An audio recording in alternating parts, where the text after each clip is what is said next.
So, good morning, ma'am. So, now I'm gonna report my topic, which is the Bloom's taxonomy.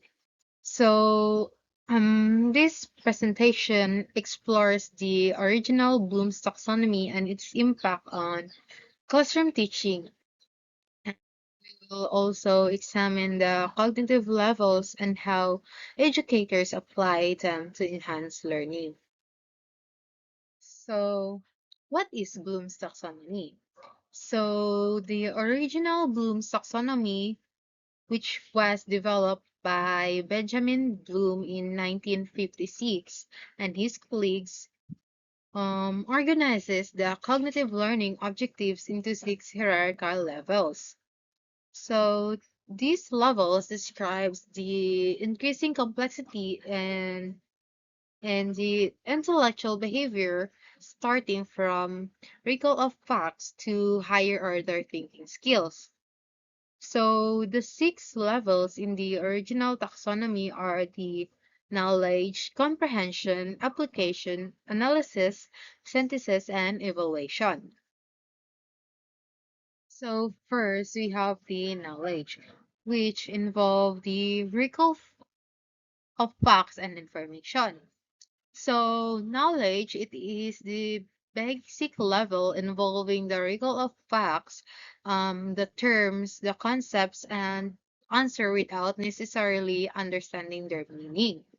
So in knowledge, it only focuses on memory and recognition.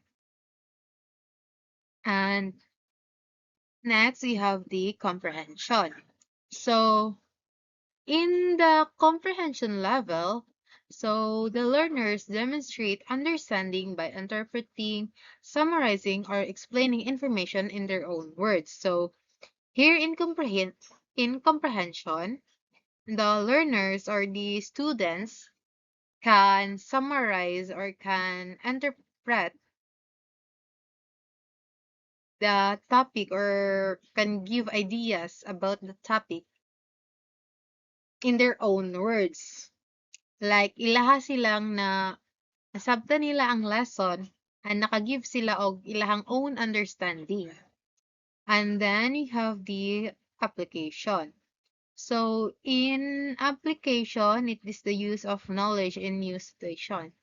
So here in the application, the learners use the acquired knowledge in new and concrete situations by applying rules, methods, or concepts. So, just like for example, ang sa application is ang kanang mag-solve sila problems. So, one of the example kay pwede siyang mag-solve og math problems. So, para ma-solve makaano sila kanang ang ilahang knowledge, use knowledge kanang ang ilahang knowledge ma-use nila sa magkuan sila magamit sila kanang mga formulas, ilahang i-demonstrate nila ang kanang mga procedures ug ilahang kanang interpret ang kato nga ilahang gikuan, gisolve. Mao siya ang sa application. So, ang next kay ang analysis. So, analysis, break down information, analyze, compare, or contrast. So, sa analysis, diri na nag-involve ang kanang i-break down nila ang information into kanang mga parts to understand its structure and relationship.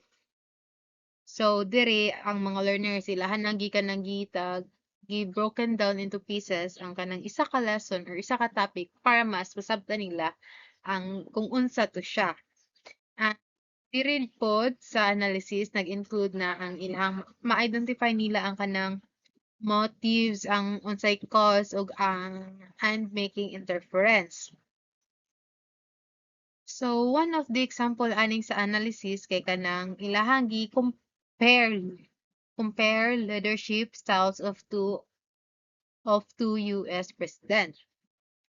So there is analysis na sila kanang ilahan nang nagkuan sila nag-compare and contrast or kanang ilahang gina-categorize nila ang kanang ilahang mga nasabtan. And then next ang sa synthesis naman, create new ideas from existing knowledge. So, sa synthesis, require siya, synthesis requires combining elements to form a new whole or proposing alternative solution. So, ah, kaning sa synthesis ano siya kanang, ang katong knowledge before sa isa ka learner, pwede siya gamiton na pud siya para maka-create siya new idea nga makamapadtong gikan nga knowledge. So, in sa synthesis, there na involve ang creativity and the kanang ability sa isa ka learners to organize parts into a new pattern. Next is we have the evaluation. So, the evaluation in the old Bloom's taxonomy kay mao siya ang pinaka-highest level sa kuan sa kanang cognitive skills. So, mao siya ang pinaka-highest level. So, ang evaluation ga-involve siya kanang making judgment about the value or kanang the effectiveness of information based on the criteria and the standards. So, diri kay ilahang gikan ng ilahang gina-critic, gina-justify nila ang decisions o kanang gina-assess nila ang outcome sa evaluation.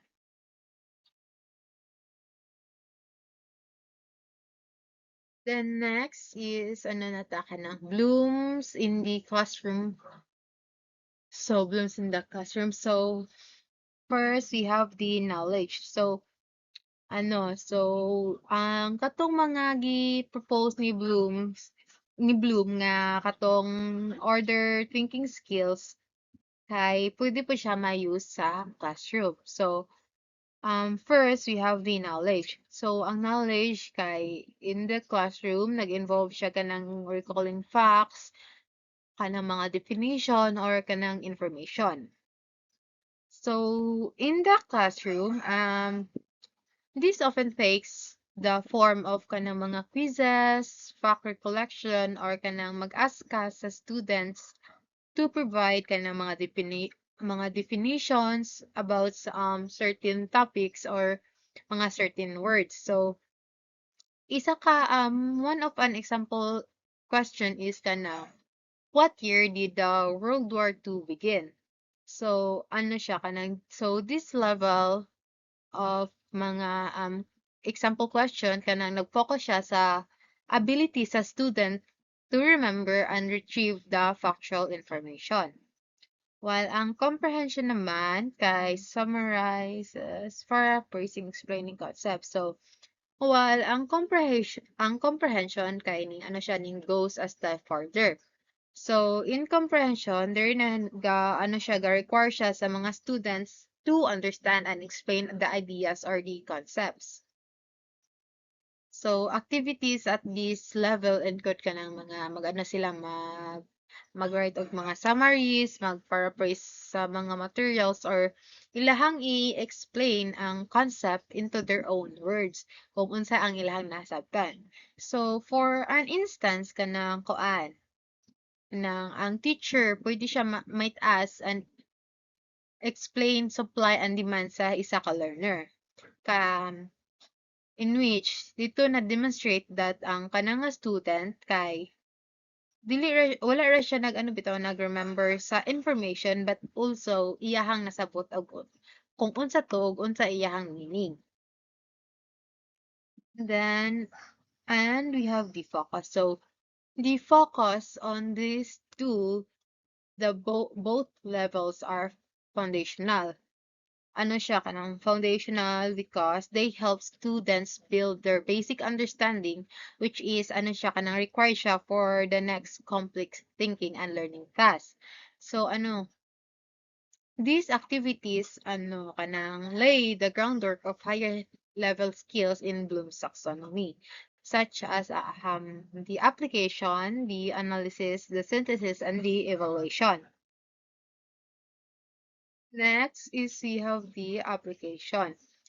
So, in the application level, so ang ano there, the students use their knowledge to solve problems, work through case studies, and can perform demonstration. So, the focus on is on the practical use of learned concept and new situation. Just like, for example, that the students might be asked to design an experiment using as kind to design an experiment using the scientific method. So, which requires them to apply what they know in a hands-on or in a real-world context. While the analysis naman, it is comparing, contrasting. So, wherein sa analysis, ang students kay, iyahang students break information into parts to understand it better. So, bale, sa analysis, the information nga gihatag sa teacher pa kay gi-break siya parts sa mga students para mas masabtan nila. And when they if masabtan na nila, dito na nila gi-compare and contrast and gi-find ang kanang patterns within the material. So, then we have the focus of these two. So, the application and the analysis kay gina-encourage niya ang gina-encourage niya ang critical thinking and ang practical use sa knowledge prac- and ang practical use sa knowledge sa learners. So, ang application require siya sa students to transfer learning to new situations, while ang analysis naman kay gina-push gina-push niya ang student to dissect and understand the complex ideas or the problems. Next, we have the synthesis. So, synthesis is the creative projects, proposals, solutions, and development. So, in synthesis, there na nag-involves ang creative activities such as kanang ga-develop og projects, mga proposals, o solutions. So here, sa synthesis, the students are asked to combine elements in new ways to produce something original. Dire sa synthesis, gina-require niya ang student to use their knowledge and creativity to develop a comprehensive solution. While the evaluation, it focuses on making judgment, critiquing, and engaging in debates. Sa In evaluation, the students assess the value or implication of ideas using set criteria. So, for example, sa evaluation, it is the ilahang task kay i-evaluate ang AI ethical implications. So, the students must analyze and judge the ethical aspect of kanang mga artificial intelligence. Ingana siya sa evaluation. Ilahang i-evaluate, ilahang i-critique, i-kuan nila. And with these two, kaning synthesis and evaluation, these two ang goal nila kay gi-aim nila kay kanang ma-foster ang innovation and informed decision making skills, and encouraging students to think independently, generating new ideas and making thoughtful judgment. Then for our last part, so the Bloom's taxonomy in the curriculum development. Ang Bloom's taxonomy sa curriculum development kaya provide siya og clear and organized framework for designing kanang mga teaching plans and educational objectives. So, nakatabang siya, it helps educators structure lessons so that students progress from basic knowledge to more complex thinking skills. Next is the teaching guidance. So helps set measurable learning outcomes and goals. So in teaching guidance, the taxonomy helps the teacher set specific measurable learning outcomes and goals. So by defining what students should know and be able to do at each level, teachers can effectively plan instruction and assessments. And we also have higher order thinking skills, promote analysis, creation, and evaluation in students. So one of Bloom's key contribution is encouraging higher order thinking skills. The taxonomy promotes not just kanang memorization but also analysis, creation, and evaluations. Mga skills that are essential for deep understanding and problem solving. And we have modern relevance, so still widely used and adapted in education today. So, modern relevance blooms enduring legacy. Ano siya kanang despite kanang despite being developed years ago, the Bloom's taxonomy remains widely used and has been adapted for modern educational needs. It continues to influence curriculum design, teaching strategies, and assessment in classroom around the world. So, ano daw ang kanang despite na bisag unsa nakadugayon na develop ang kaning Bloom's taxonomy, giano gyapon siya na-remain gyapon siya gigamit gyapon siya sa mga teachers or sa mga kanang mga instructors. Ginagamit gyapon siya kanang para ma-continue ang kanang ilahang kanang kuan bitaw ilahang kanang mga uh, continue influence curriculum design ginagamit gyapon siya sa mga teachers bisan pag naa na siya sa kanang gi-adapt siya sa kanang modern educational needs. So in summary, ano? So in summary, Bloom's taxonomy endures because it helps educators develop structured, goal-oriented, and effective teaching and learning experiences that foster both fundamental knowledge and advanced thinking skills. And I think that's all. Thank you.